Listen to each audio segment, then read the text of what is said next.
O Festival 1925 por H.P. Lovecraft. Efficiunt daemones ut quae non sunt, sic tamen quasi sint, conspicienda omnibus exhibiant. Lactantius. Eu estava longe de casa e o feitiço do mar oriental estava sobre mim. No crepúsculo eu ouvi, batendo nas rochas, e eu sabia que ele estava logo acima da colina, onde os salgueiros torcidos se contorciam contra o céu, clareando e as primeiras estrelas da noite. E porque meus pais me chamaram para a velha cidade além, eu continuei através da neve rasa e recém-caída, ao longo da estrada que subia solitária até onde Aldebaran cintilava entre as árvores, em direção à cidade muito antiga que eu nunca tinha visto, mas frequentemente sonhado.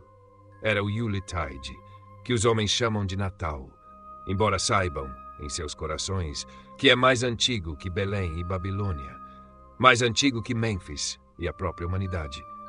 Era o Yuletide, e eu tinha chegado por fim à antiga cidade marítima onde meu povo habitara e mantivera o festival no tempo mais antigo, quando o festival era proibido, onde também eles tinham ordenado a seus filhos que mantivessem o festival uma vez a cada século, para que a memória de segredos primários não fosse esquecida. Os meus eram um povo antigo, e eram antigos mesmo quando esta terra foi estabelecida há 300 anos. E eles eram estranhos, porque tinham vindo como povo escuro e furtivo dos jardins de orquídeas do sul e opiáceos, e falavam outra língua antes de aprenderem a língua dos pescadores de olhos azuis. E agora, eles estavam espalhados e compartilhavam apenas os rituais de mistérios que nenhum ser vivo podia entender. Eu era o único que voltou naquela noite para a antiga cidade pesqueira, como a lenda mandava, pois apenas os pobres e os solitários se lembram. Então, além do cume da colina, eu vi Kingsport espalhada gelidamente no crepúsculo, Kingsport nevada, com suas antigas palhetas e torres, cumeeiras e vasos de chaminé, cais e pequenas pontes, salgueiros e cemitérios, labirintos sem fim de ruas íngremes, estreitas e tortas, e pico central vertiginoso, coroado por igrejas que o tempo não ousava tocar. Labirintos incessantes de casas coloniais empilhadas e espalhadas em todos os ângulos e níveis, como blocos desordenados de uma criança. Antiguidade pairando em asas cinzentas sobre empenas branqueadas pelo inverno e telhados mansarda, janelas de leque e janelas de pequenos painéis uma a uma, brilhando na escuridão fria para se juntar a Órion e às estrelas arcaicas. E contra os cais apodrecidos, o mar batia. O mar secreto e imemorial, de onde o povo tinha vindo no tempo mais antigo. Ao lado da estrada, em seu cume, um pico ainda mais alto se elevava, desolado e varrido pelo vento. E eu vi que era um cemitério, onde lápides pretas espetavam horripilantemente através da neve, como as unhas dos dedos decaídas de um cadáver gigantesco. A estrada sem pegadas era muito solitária, e às vezes eu pensava ter ouvido um rangido horrível e distante, como de um cadafalso ao vento. Eles tinham enforcado 4 parentes meus por feitiçaria em 1692, mas eu não sabia exatamente onde. Enquanto a estrada descia a encosta em direção ao mar, eu escutei os sons alegres de uma vila à noite, mas não os ouvi. Então eu pensei na estação e senti que este velho povo puritano poderia muito bem ter costumes de Natal estranhos para mim, e cheios de oração silenciosa à beira da lareira. Então, depois disso, eu não escutei a alegria, nem procurei viajantes, mas continuei descendo pelas casas de fazenda iluminadas, silenciosas e paredes de pedras sombrias, até onde os sinais de lojas antigas e tavernas marítimas rangiam na brisa salgada, e os batentes grotescos de portas com colunas brilhavam ao longo de ruas desertas e não pavimentadas, à luz de janelas pequenas e cortinadas. Eu tinha visto mapas da cidade e sabia onde encontrar a casa do meu povo. Foi dito que eu seria conhecido e bem-vindo, pois a lenda da vila vive por muito tempo. Então, eu me apressei pela Back Street até Circle Court e através da neve fresca na única calçada de laje completa da cidade, até onde Green Lane leva atrás da casa do mercado.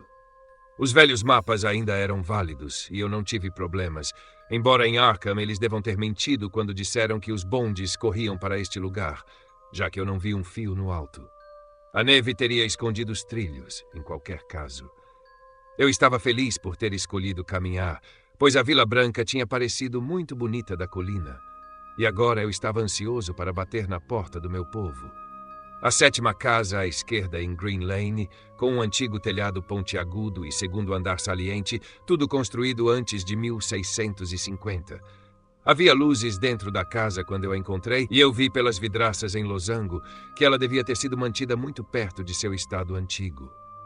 A parte superior pairava sobre a rua estreita coberta de grama e quase encontrava a parte saliente da casa em frente, de modo que eu estava quase em um túnel, com o degrau baixo de pedra totalmente livre de neve. Não havia calçada, mas muitas casas tinham portas altas, alcançadas por lances duplos de degraus com grades de ferro. Era uma cena estranha. E porque eu era estranho à Nova Inglaterra, eu nunca tinha conhecido seu gosto antes. Embora me agradasse, eu teria gostado melhor se houvesse pegadas na neve e pessoas nas ruas e algumas janelas sem cortinas puxadas. Quando eu toquei o batente de ferro arcaico, eu estava meio com medo. Algum medo tinha estado se acumulando em mim. Talvez por causa da estranheza da minha herança, e da desolação da noite, e da estranheza do silêncio naquela cidade envelhecida de costumes curiosos. E quando minha batida foi respondida, eu estava totalmente com medo, porque eu não tinha ouvido nenhum passo antes que a porta rangesse aberta. Mas eu não fiquei com medo por muito tempo, pois o velho de hobby e chinelos na porta tinha um rosto suave que me tranquilizou. Embora ele fizesse sinais de que era mudo, ele escreveu uma boas-vindas pitoresca e antiga com a caneta e a tabuleta de cera que carregava.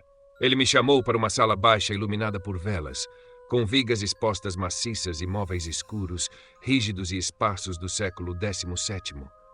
O passado era vívido ali, pois nenhum atributo estava faltando. Havia uma lareira cavernosa e uma roda de fiar, na qual uma velha curvada, em roupão solto e touca de aba profunda, sentava-se de costas para mim, girando silenciosamente, apesar da época festiva. Uma umidade indefinida parecia estar sobre o lugar, e eu me maravilhei de que nenhum fogo devesse estar queimando. O sofá de encosto alto enfrentava a fileira de janelas cortinadas à esquerda e parecia estar ocupado, embora eu não tivesse certeza. Eu não gostei de tudo sobre o que vi, e senti novamente o medo que eu tinha tido. Este medo ficou mais forte do que antes. O que tinha diminuído, pois quanto mais eu olhava para o rosto suave do velho, mais sua própria suavidade me aterrorizava. Os olhos nunca se moviam e a pele era muito parecida com cera. Finalmente eu tive certeza de que não era um rosto em tudo, mas uma máscara astutamente diabólica.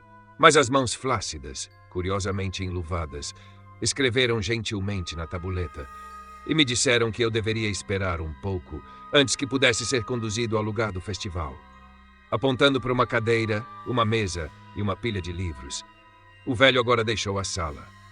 E quando eu sentei para ler, vi que os livros estavam grisalhos e mofados e que eles incluíam os selvagens Marvels of Science, do velho Morrister, o terrível Saducismus Triumphatus, de Joseph Glanville, publicado em 1681, o chocante Daemonolatreia, de Remigius, impresso em 1595 em Lyon.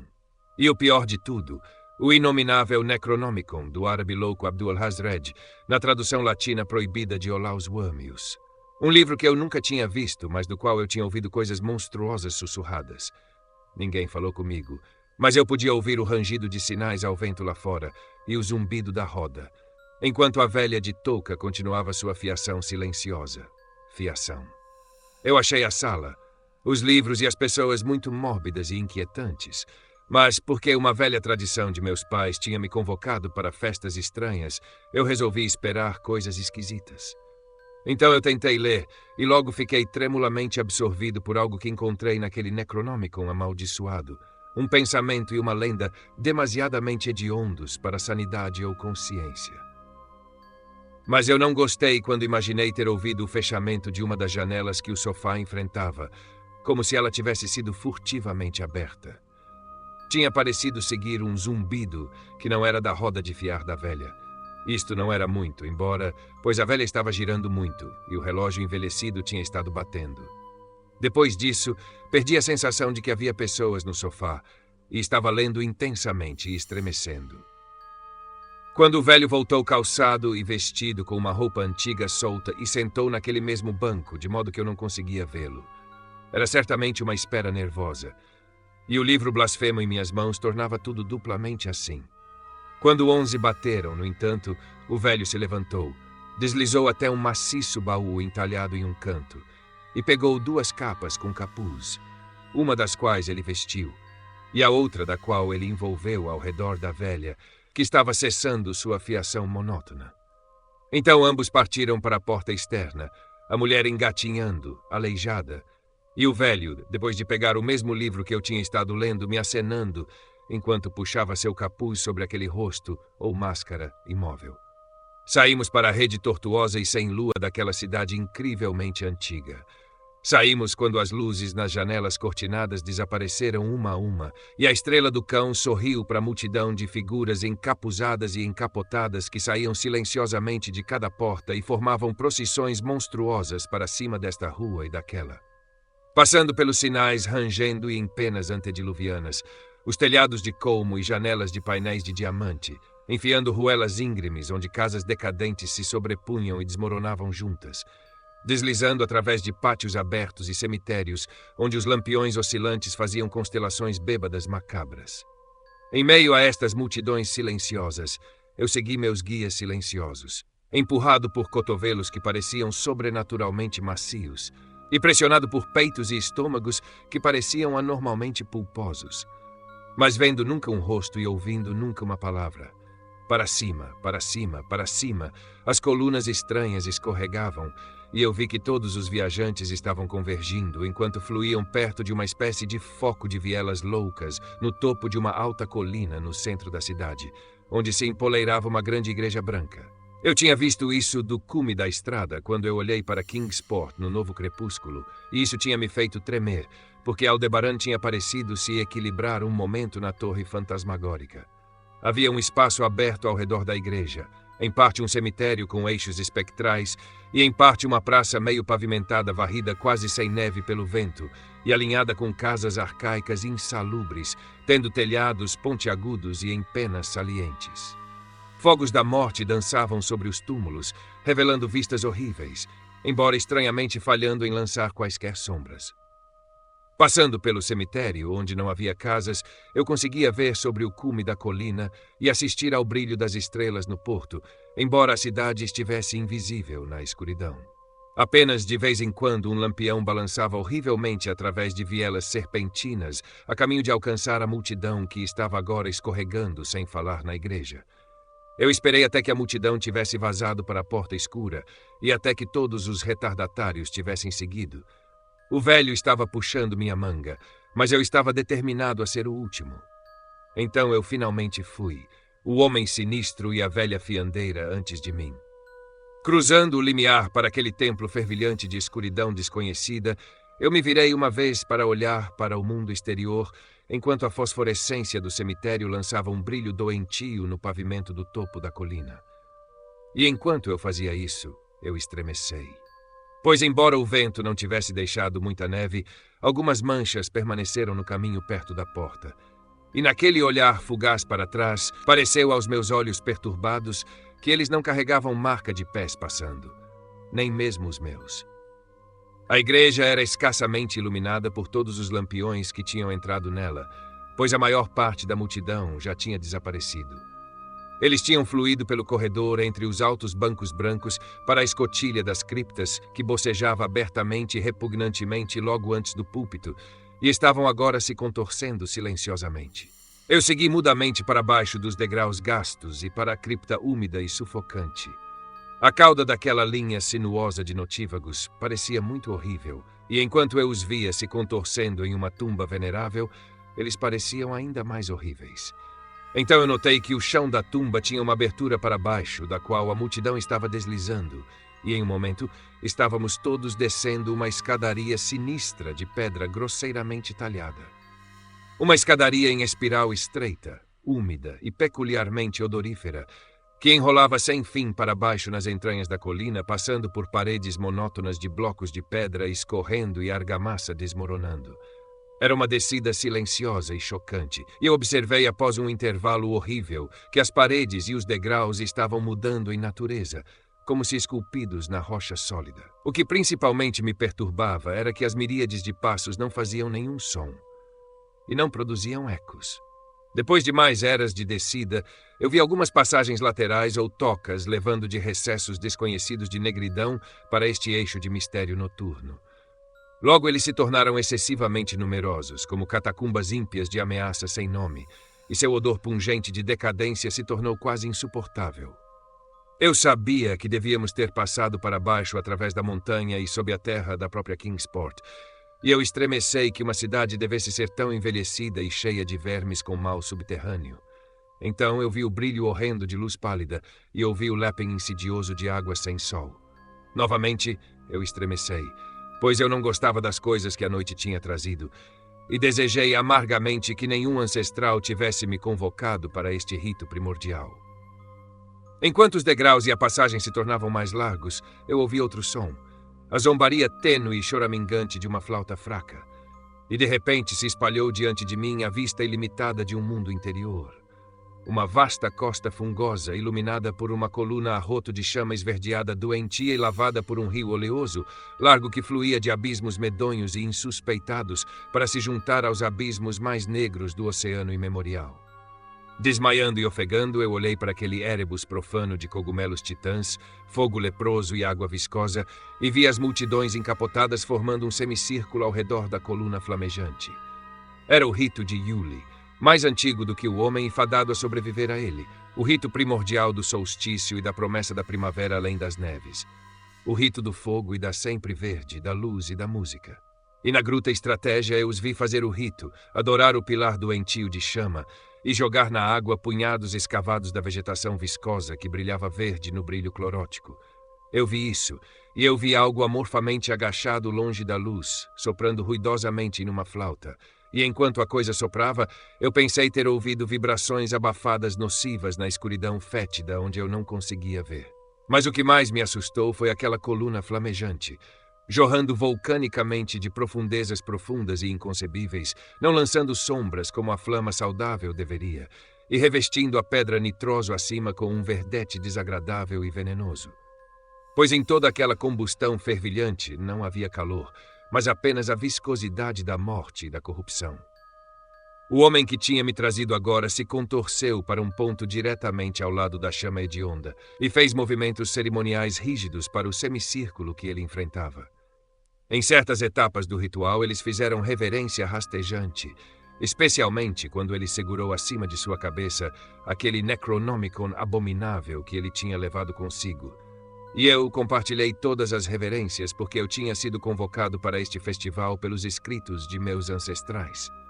Então o velho fez um sinal para o flautista, semi-visto na escuridão, que flautista então mudou seu zumbido fraco para um zumbido dificilmente mais alto em outra chave, precipitando como fez um horror impensável e inesperado. Para este horror, eu afundei quase até a terra coberta de líquen, transfixado com um medo não deste nem de nenhum outro mundo, mas apenas dos espaços loucos entre as estrelas.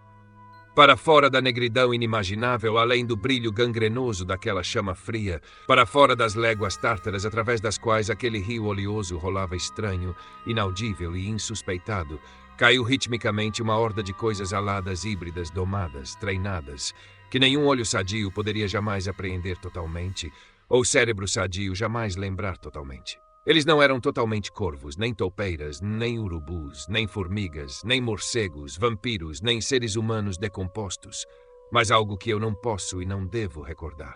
Eles caíram frouxamente, meio com seus pés palmados e meio com suas asas membranosas. E quando eles alcançaram a multidão de celebrantes, as figuras encapuzadas os agarraram e montaram neles, e cavalgando foram um a um ao longo dos trechos daquele rio sem luz, em fossos e galerias de pânico, onde fontes de veneno alimentam cachoeiras terríveis e indescobríveis. A velha fiandeira tinha ido com a multidão, e o velho permaneceu apenas porque eu tinha me recusado quando ele me fez sinal para agarrar um animal e cavalgar como o resto. Eu vi, quando eu cambaleei de volta aos meus pés, que o flautista amorfo tinha rolado para fora de vista, mas que 2 dos animais estavam pacientemente esperando ao lado. Enquanto eu recuava, o velho produziu sua caneta e tabuleta e escreveu que ele era o verdadeiro deputado de meus pais, que tinham fundado a adoração de Yule neste lugar antigo. Que tinha sido decretado que eu deveria voltar e que os mistérios mais secretos ainda estavam por serem realizados. Ele escreveu isto em uma mão muito antiga, e quando eu ainda hesitava, ele puxou de seu roupão solto um anel de selo e um relógio, ambos com minhas armas familiares, para provar que ele era o que ele disse. Mas era uma prova hedionda, porque eu sabia de papéis antigos que aquele relógio tinha sido enterrado com meu tataravô em 1698.